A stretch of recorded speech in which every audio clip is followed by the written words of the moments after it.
Hello, and welcome to another podcast from BMA News. I'm Polly Newton, and this week I'm talking to Vivienne Nathanson, the BMA's Director of Professional Activities, about one of the most pressing public health issues in the UK, obesity. It's a subject attracting more and more attention, amid growing evidence of its impact on the health and economy of the nation. And it's a subject on which the BMA has been campaigning for many years. But is anything changing? Yes and no, says Dr. Nathanson. In some senses, we've moved ahead slightly, and in a lot of other senses, we've stalled, or even taken a step backwards. The good news, she says, includes the number of people who signed up to the government's Change for Life campaign, which offers advice on healthy lifestyle choices for adults and children. And that's very hopeful, because what it indicates was that families were using the material to try to change all of their lifestyles as a family. But Dr. Nathanson says it's too early to judge whether such relatively small steps in the right direction will lead to any significant fall in obesity rates.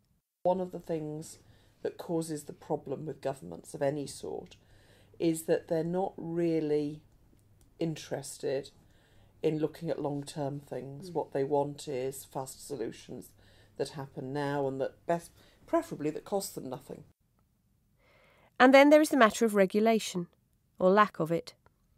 Among the BMA's disappointments has been the refusal by the European Union to endorse a mandatory system of traffic light labelling for food packaging. While that doesn't stop manufacturers from using traffic light labelling on a voluntary basis, it does mean there will always be big players who refuse to come on board. We know that one or two supermarkets don't like traffic lights. We think they're seriously wrong. There is good evidence from the public that they like traffic lights, and if you just stand at a supermarket by a cook chill area, you watch people looking at the colours. Yes, it isn't perfect. What matters is that people are tending to buy the things with fewer reds. In the UK, Dr. Nathanson says Health Minister Andrew Lansley is among those who have always rejected even the idea of legislation as a means of getting to grips with obesity.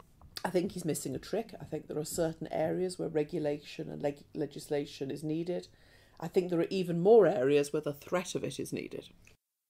Exercise is another crucial piece of the anti-obesity jigsaw, says Dr. Nathanson, and again, policymakers should be prepared to intervene. We need public playing fields, we need open spaces, we need places that people can walk and cycle safely. It's particularly important to encourage children to be more active, she says.